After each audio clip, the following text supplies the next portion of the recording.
So hello friends, welcome to POW academy. তো বন্ধুরা, তোমরা জন্য নিয়ে চলে এসেছি অর্জুন ব্যাচের 2.0 প্রথম ক্লাস। আর আজকের এই প্রথম ক্লাসে থাকছে তোমাদের ইতিহাস থেকে, ইতিহাসের কোন বিষয়ের ওপর? প্রাচীন ইতিহাসের যুগ বিভাজনের ওপর আজকের প্রথম ক্লাস। আর তোমাদের ইতিহাস শুরু করার আগে সর্বপ্রথম জানতে হবে প্রাচীন ইতিহাসে কয়টি যুগ ছিল এবং সেগুলি কিভাবে বিভাজন হয়েছে, এটা তোমাদের সর্বপ্রথম জানতে হবে। আর আজকের যে এই টপিকটি প্রাচীন ইতিহাসের যুগ, এই টপিকটির ওপর কোন কোন এক্সাম আসতে পারে বা এই টপিকটির ভিত্তি করে কোন কোন এক্সামে এগুলির প্রশ্ন আসতে পারে সেটি দেখো বন্ধুরা। তোমাদের সর্বপ্রথম ডাব্লিউবিপি আসবে, ডাব্লিউবিএসএসসি, কেপি, এছাড়াও পিএসসি স্টেটের মধ্যে, এবং স্টেটের বাইরে যেগুলো থাকবে ধরো সিএক্সএসএল, এনটিপিসি, রেল, আরআরবি, এগুলি এক্সামই আসতে পারে।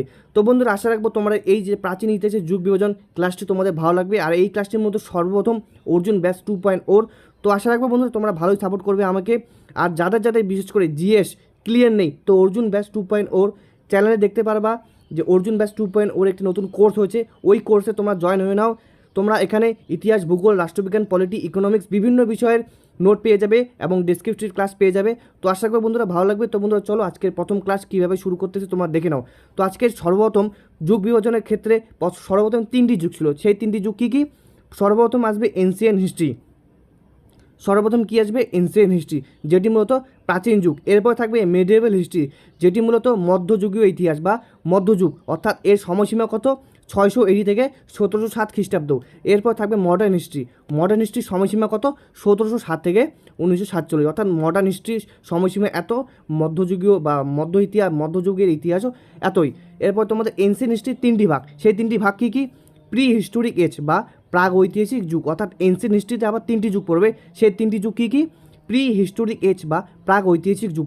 এরপরে তোমাদের থাকবে হচ্ছে প্রোটো হিস্টোরিক এজ বা প্রায় ঐতিহাসিক যুগ, অর্থাৎ ইতিহাসের যুগ বিভাজনের শুরুতেই ancient history, medieval history, modern history and then ancient হিস্ট্রির মধ্যে তোমাদের থাকবে প্রি হিস্টোরিক এজ বা প্রাগ ঐতিহাসিক যুগ এবং প্রোটো হিস্টোরিক যুগ, যাকে বলা হয় প্রায় ঐতিহাসিক যুগ।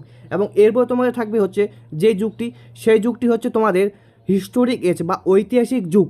তো বন্ধুরা, এখন তোমাদের আমি সবিস্তারে আলোচনা করব যে প্রি হিস্টোরিক এজ কাকে বলে, প্রোটো হিস্টোরিক এজ কাকে বলে এবং হিস্টোরিক এজ কাকে বলে বা ঐতিহাসিক যুগ কাকে বলে। তো এখানে যা এটা দেখে তোমরা কী বুঝতে পারছো যে ইতিহাসের যুগ কয়টি? তো সর্বপ্রথম 3টি এবং এনসিয়েন্ট হিস্ট্রিকে 3টি যুগে ভাগ করেছি। সেই 3টি যুগের সংজ্ঞাটা কী কী তোমাদের আমি বলবো। সর্বপ্রথম থাকবে তোমাদের প্রাগ ঐতিহাসিক যুগ, এবং এই প্রাগ ঐতিহাসিক যুগের বৈশিষ্ট্য এবং কী সেটি তোমাদের বলবো।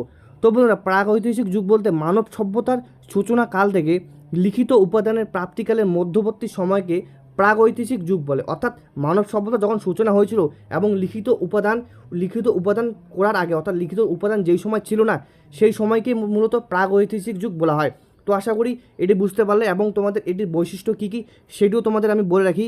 এই প্রাগ ঐতিহাসিক যুগের বৈশিষ্ট্য হবে এই যুগে কোনো লিখিত উপাদান পাওয়া যায়নি, অর্থাৎ এই প্রাগ ঐতিহাসিক যুগের কোনো লিখিত উপাদান পাওয়া যায়নি, অর্থাৎ প্রাগ ঐতিহাসিক যুগে কোনো লিখিত উপাদান পাওয়া যায়নি। এবং এরপরে নেক্সট বৈশিষ্ট্য তোমাদের থাকবে। নেক্সট বৈশিষ্ট্য কি? মানুষ মূলত বন্যপ্রাণী শিকার করত এবং ফলমূল সংগ্রহ করত, অর্থাৎ প্রাগ ঐতিহাসিক যুগের মানুষরা বন্যপ্রাণী শিকার করত, তারা ফলমূল সংগ্রহ করত। অর্থাৎ এই সময় কৃষিকাজ উৎপন্ন হয়নি বা কৃষিকাজের তারা ব্যবহার জানতো না, কৃষিকাজ কীভাবে করে সেটিও জানতো না তারা। আর তারা মূলত বনে বনে ঘুরতো, অর্থাৎ তারা যাযাবর ছিল।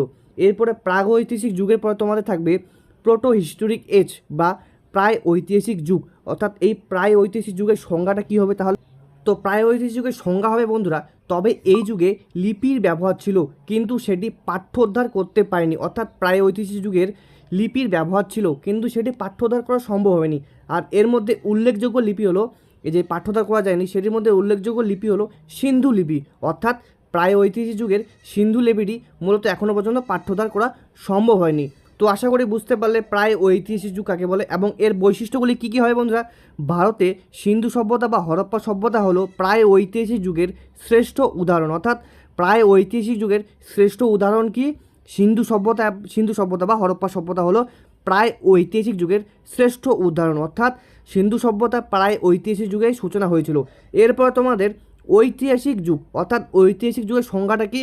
তো ঐতিহাসিক যুগের সংজ্ঞাটা হবে বন্ধুরা, এই যুগে লিখিত উপাদান ছিল এবং লিপির ব্যবহারও ছিল। অর্থাৎ ঐতিহাসিক যুগের গুরুত্বপূর্ণ সংজ্ঞা হচ্ছে এই যুগে লিখিত উপাদান ছিল এবং সেটি পাঠ্যোদ্ধার করাও বা পাঠ্য দ্বারা হয়েছে, অর্থাৎ লিপির ব্যবহার ছিল, তারা লিপির ব্যবহারও জানতো, কীভাবে কী লিপি লেখায় তারা জানতো। তো বন্ধুরা আশা করি তোমরা এই প্রায় ঐতিহাসিক যুগ, প্রাগ ঐতিহাসিক যুগ এবং ঐতিহাসিক যুগ বুঝেছো। যদি না বুঝে থাকো তো অবশ্যই কমেন্টের মধ্যে বলবে, আরও আমি বিস্তারে বলবো তোমাদের।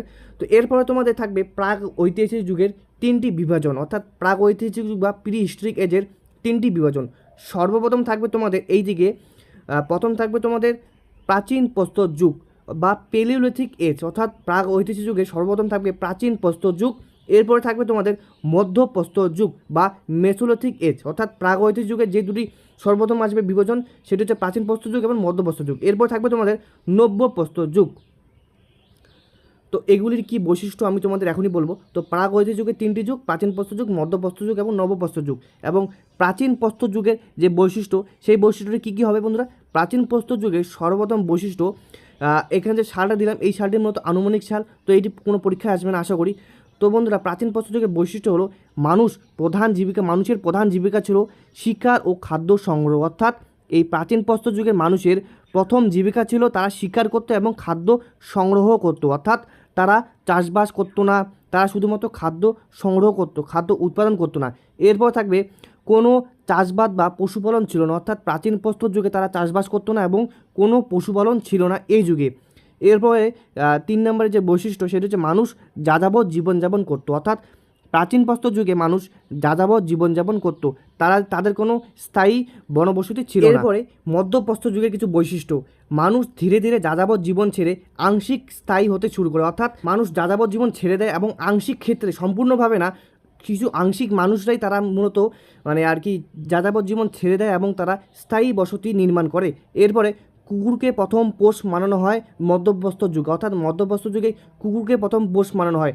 এরপরে নব্যপ্রস্তর যুগের কিছু বৈশিষ্ট্য, নব্যপ্রস্তর যুগের মধ্যে সর্বপ্রথম কৃষির সূচনা হয়, অর্থাৎ এই যুগে কৃষির সূচনা হয়, অর্থাৎ মানুষ কৃষির সূচনা করে এবং এরপরে মানুষ প্রথম খাদ্য সংগ্রহ থেকে খাদ্য উৎপাদনের উপর গুরুত্ব দেয়, অর্থাৎ এই নব্যপ্রস্তর যুগের বিশেষ বৈশিষ্ট্য হচ্ছে মানুষ প্রথম খাদ্য উৎপাদনের উপর গুরুত্ব দেয়।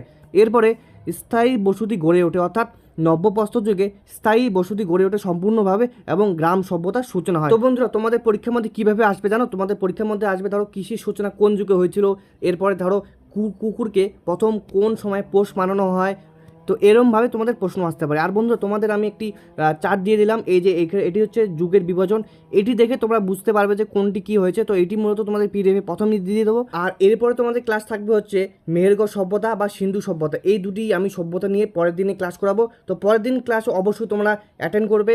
আর অর্জুন ব্যাচের চ্যানেলে দেখতে পারবা কোর্সে, ওখানে জয়েন হয়ে নাও, বা বিভিন্ন প্লেলিস্ট আমি করে দিয়েছি হিস্ট্রি, জিওগ্রাফি, পলিটি, তো ওখানে তোমরা জয়েন করে নেবে বা ওই প্লেলিস্টটা তোমার কপি করে তোমাদের প্রোফাইলে রেখে দেবে।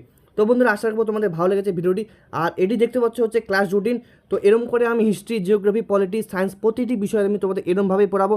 তো আশা রাখবো বন্ধুরা তোমাদের ভিডিওটি ভালো লেগেছে। তো অবশ্যই ভিডিওটিকে লাইক করে নাও, চ্যানেলটিকে সাবস্ক্রাইব করে নাও, তাহলেই তোমরা অর্জুন ব্যাচের প্রতিটি ভিডিও পেয়ে যাবে। আর তোমাদের প্রতিটি এক্সামের জন্য তোমাদের জিকে, ইংলিশ প্রতিটি তোমাদের আমি সলভ করার চেষ্টা করবো এবং প্রতি রবিবার করে তোমাদের আমি যতগুলো ক্লাস হয়ে যাবে সবগুলো থেকে তোমাদের মক টেস্ট নেবো। আর তোমাদের যদি কোনো ফ্রেন্ড থাকে বা কোনো ভাই দিদি থাকে তো অবশ্যই এই ভিডিও তোমাদের পাঠিয়ে দেবে, যাদের যাদের নতুন শিখতেছে এবং ফ্রেশার্স অবশ্যই তাদেরকে পাঠাবে।